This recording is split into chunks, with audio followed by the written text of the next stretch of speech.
קרם הגנה, כמה הוא חשוב. המריחה שלו אמורה להיות כל שעתיים אם אתם בשמש. נכנסתם למים ויצאתם, שוב תמרחו הגנה. זה מאוד חשוב, גם בחורף, גם בקיץ. אתם עובדים מול מחשב, אתם שואלות אותי כל מענה, אבל אני לא בשמש. איך יש לי פיגמנטציה? בגלל המסכים הירוקים שיש לכם, פלורוסנטים. אז אני עכשיו מדגימה לכם איך מורחים קרם הגנה ובאיזה כמות. חשוב, כמות נדיבה, לא כמות מעט מאוד, ותגידו, מרחתי. תמרחו כמות נדיבה אם אתם במיוחד בשמש. אז בואו, אני אתן לכם קצת עליי.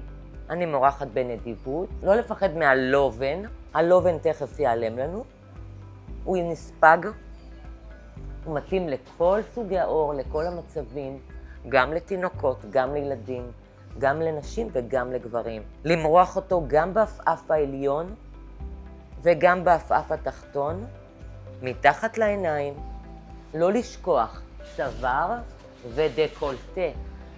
כולם שואלות אותי, היום הצוואר והדקולטה הוא חלק מהפנים. אז חשוב למרוח את הקרם הגנה אם אתם בשמש כל שעתיים.